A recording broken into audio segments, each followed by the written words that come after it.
అందరికీ నమస్తే అండి. రాష్ట్రంలో కూటమి ప్రభుత్వం అధికారంలోకి వచ్చి 16 నెలలు దాటింది. అయితే ఇప్పటికీ కూడా కొన్ని కీలకమైన విభాగాల్లో వైఎస్ఆర్ కాంగ్రెస్ పార్టీ ఛాయలు ఇంకా పోలేదు. ఆ పార్టీ నాయకుల పెత్తనం ఇంకా పోలేదు.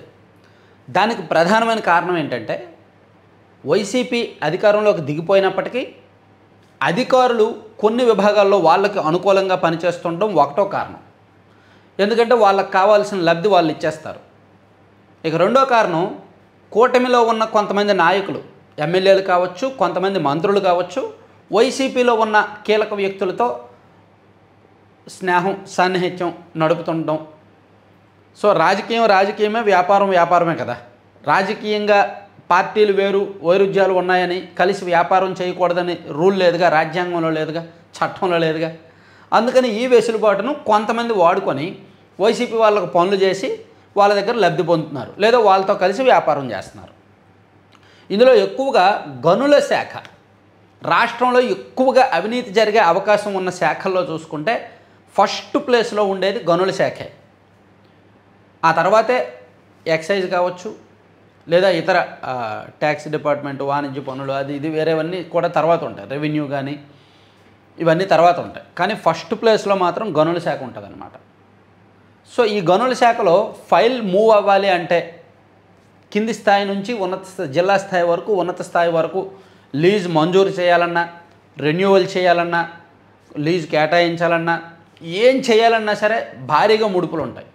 ఇందులో సింపుల్గా చెప్పుకోవాలంటే ఒక 5 ఏళ్ల వ్యవధిలో కొంతమంది లీజుదారుల మీద, కొన్ని క్వారీల మీద ట్యాక్స్ ఫైన్ వేసేస్తారు.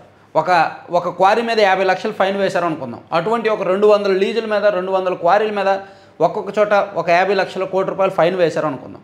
ఇలా మొత్తం మీద ఫైన్లు ఒక 200 కోట్లు పేరుకుపోతే వాళ్ళని వన్ టైం సెటిల్మెంట్ మీద పిలిచి 50 లక్షలు ఫైన్ ఉన్న వాళ్ళని మీరు 15 లక్షలు కట్టండి, 10 లక్షలు కట్టండి, మీది క్లోజ్ చేసేస్తామని చెప్పి అఫీషియల్గా 10, అన్అఫీషియల్గా 5, 10 తీసుకొని క్లోజ్ చేసేస్తాను. ఇప్పటికీ జరుగుతూనే ఉన్నాయి. ఇవే ఎక్కువ జరుగుతాయి అన్నమాట. గనుల శాఖలో ఎక్కువ జరిగే సెటిల్మెంట్లు ఇవి, వన్ టైం సెటిల్మెంట్లు అంటారు. నెలకి ఒకటి క్లియర్ చేసినా 25 లక్షలు వస్తుంది. సో ఇది ఒక పక్కన పెట్టేస్తే, గనుల శాఖలో సొంత మంత్రి గారు అంటే ఆయన కొల్లు రవీంద్ర గారి కంటే మరో మంత్రి గారు లేదా పార్టీ ప్రభుత్వ పెద్దల పెత్తనమే ఎక్కువ ఉంటుంది. ఎందుకంటే కొల్లు రవీంద్ర గారు స్వతహాగానే సౌమ్యుడు, ఆయన పెద్దగా కాంట్రవర్సీల్లోకి వెళ్ళే వ్యక్తి కాదు. అంటే అవినీతి వ్యవహారాలంటే మనకు తెలియదు, మనం మాట్లాడుకోలేము, ఆధారాలు ఏమీ లేవు. కానీ ఎవరికి ఉండాల్సినవి వాళ్ళకు ఉంటాయి. రాజకీయాలు అన్నాక ఎవరు కూడా జేబులో డబ్బులు పెట్టరు కదా, అది వేరే, అది పక్కన పెట్టేద్దాం. కానీ ఖచ్చితంగా మనం చెప్పుకోవాల్సింది ఏంటంటే ఆయన కంటే ఇతరుల పెత్తనం ఎక్కువగా నడుస్తుందేమో అనే అనుమానాలు ఉన్నాయి. మేబీ ఆయన కూడా చెక్ చేసుకోవాలి, ఆయనకు తెలియకుండా జరుగుతున్నాయేమో. ఇప్పుడు పెద్దిరెడ్డి గారి అనుచరులకు 4 క్వారీలకు సంబంధించి లీజులు మంజూరు అయ్యాయంట. అది గత ప్రభుత్వం ఉన్నప్పుడు, అంటే వైసీపీ అధికారంలో ఉన్నప్పుడు వాళ్ళు వేలంలో దాన్ని దక్కించుకున్నారు. ఆ తర్వాత ప్రభుత్వం వెళ్ళిపోయింది. ఈ ప్రభుత్వం వచ్చిన తర్వాత దానికి సంబంధించిన అన్ని అనుమతులు తెచ్చుకున్నారు. అసలు వేలంలో వాళ్ళు అసలు వైసీపీ అధికారంలో ఉన్నప్పుడు తెలుగుదేశం పార్టీ వాళ్ళకి ఇటువంటి లీజులు వచ్చాయా? రాజకీయమే, వ్యాపారమే అని వాళ్ళు అనుకోలేరుగా, వీళ్ళకి లీజులు రానివ్వలేరుగా. పైగా వీళ్ళకు ఉన్న లీజులు కూడా వాళ్ళు క్యాన్సిల్ చేయించారుగా, వాళ్ళ మీద కోర్టుల్లో కేసులు వేశారుగా, లీజులు ఆపించారుగా, బలవంతంగా 100 కోట్ల రూపాయలు ఫైన్లు వేశారుగా. కానీ కూటమి అధికారంలోకి వచ్చాక వైసీపీ వాళ్ళకు మాత్రం సహకరిస్తున్నారు. వాళ్ళకు కొత్త లీజులు ఇస్తున్నారు, కొత్త పర్మిషన్స్ ఇస్తున్నారు, ఇవన్నీ జరుగుతున్నాయి. ఈ ఏడాది జనవరి 14, 15 తేదీల్లో వైఎస్ జగన్మోహన్ రెడ్డి గారి కుటుంబ సభ్యుడైన ఒక వ్యక్తికి లీజులు ఇచ్చారు, పులివెందుల నియోజకవర్గం, కడప జిల్లాలో. తాజాగా ఇప్పుడు పెద్దిరెడ్డి గారి అనుచరులకు 4 లీజులు ఇచ్చారు. అనకాపల్లి జిల్లాలో 1 లీజు, శ్రీకాకుళం జిల్లాలో 1 లీజు, విజయనగరం జిల్లా మెంటాడ్లో 1 లీజు, ఇలా 4 చోట్ల లీజులు ఇచ్చారంట. కొత్తగా పర్మిషన్స్ ఇచ్చారంట. పెద్దిరెడ్డి గారి సన్నిహితులకు, పెద్దిరెడ్డి గారి దగ్గర పనిచేసిన పిఏకి అండ్ పెద్దిరెడ్డి గారి బినామీ సంస్థకు లీజ్ పర్మిషన్స్ ఇచ్చారంట. దీనికి కారణం మేబీ ఆ శాఖ మంత్రి గారికి తెలుసో లేదో తెలియదు. కానీ అంటే ఈ గ్రానైట్ రంగంలో, క్వారీ రంగంలో బాగా ఒక 25 ఏళ్ల నుంచి ఆరితేరిన వ్యక్తి ఒక ఆయన ఉన్నారు మంత్రివర్గంలో. మేబీ ఆయనకు ఈ రంగం మీద బాగా పట్టుంది.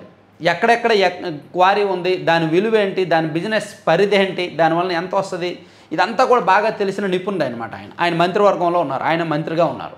సో ఆయన గత ప్రభుత్వం వైసీపీ అధికారంలో ఉన్నప్పుడు బాగా దెబ్బతిన్నారు. ఆయన వ్యాపారాలన్నీ వైసీపీ వాళ్ళు క్లోజ్ చేస్తారు. దాంతో ఆయన కొన్ని గ్రానైట్ లీజులు అమ్ముకున్నారు, కొన్నేమో తాత్కాలికంగా మూసివేశారు. మొత్తానికి ఇబ్బంది పడ్డారు, ఫైనాన్షియల్గా బాగా ఇబ్బంది పడ్డారు. వేరే వాళ్ళకి లీజుకి ఇచ్చేసి ఏదో ఒకటి చేశారు. సో దాంతో కూటమి ప్రభుత్వం వచ్చిన తర్వాత ఆయన మీద ఉన్న సానుభూతి, ఆయన మీద ఉన్న పాజిటివ్తో ఆయనకు కొంత వెసులుబాటు ఇచ్చారు, ఫ్రీ హ్యాండ్ ఇచ్చారు. గ్రానైట్ విషయంలో, లీజుల విషయంలో ఆయనకు ఫ్రీ హ్యాండ్ ఇచ్చారు. దాంతో ఆయన ఆ ఫ్రీ హ్యాండ్ వాడుకొని తన పాత క్వారీలు ఓపెన్ చేసుకుంటూ తన నియోజకవర్గంలో, తన జిల్లాలో తన సొంత వాళ్ళకి కొత్త క్వారీలు, కొత్త లీజులు కేటాయిస్తూ, తనకు గిట్టని వారిని, తనకు నచ్చని వారి లీజులను రద్దు చేయిస్తూ, ఇబ్బంది పెడుతూ అక్కడ అలా ఉంటే ఇతర జిల్లాల్లో కూడా ఆయన పెత్తనం ఎక్కువగా ఉంది. వైసీపీలో పనిచేసిన, వైసీపీలో ఉన్న కీలక నాయకులకు కూడా ఆయన లీజులు ఇప్పిస్తున్నారు.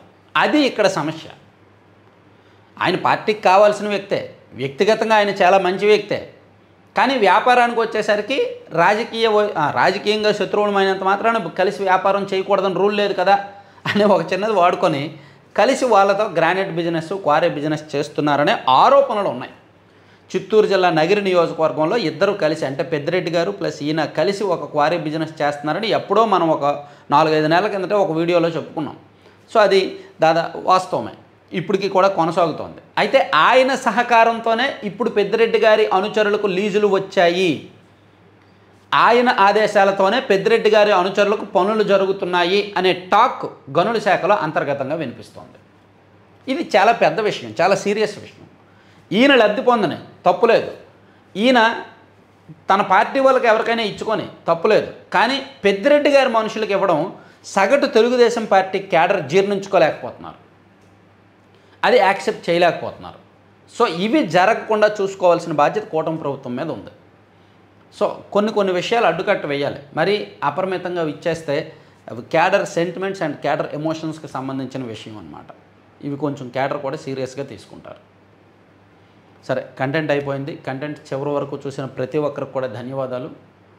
కంటెంట్కి సంబంధం లేకుండా ఒక చిన్న ప్రమోషన్, లడ్డూపల్లెం.com అని మీరు పక్కన చూడండి ఒకసారి. ఇది దీపావళి సందర్భంగా వీళ్ళ దగ్గర స్పెషల్ ఆఫర్స్ అయి ఉన్నాయి, 11% వరకు ఆఫర్లు ఉన్నాయి.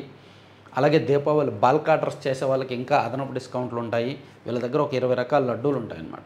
దాదాపుగా అంటే మిల్లెట్స్తో చేసినవి, డ్రై ఫ్రూట్స్తో చేసినవి, నట్స్తో చేసినవి, అలాగే సీడ్స్తో చేసిన లడ్డూలు, ఇవన్నీ కూడా హెల్దీ ఇంగ్రీడియంట్స్, ఆర్గానిక్ ఫార్మింగ్ ద్వారా చేసిన వాటితోనే చేస్తారు.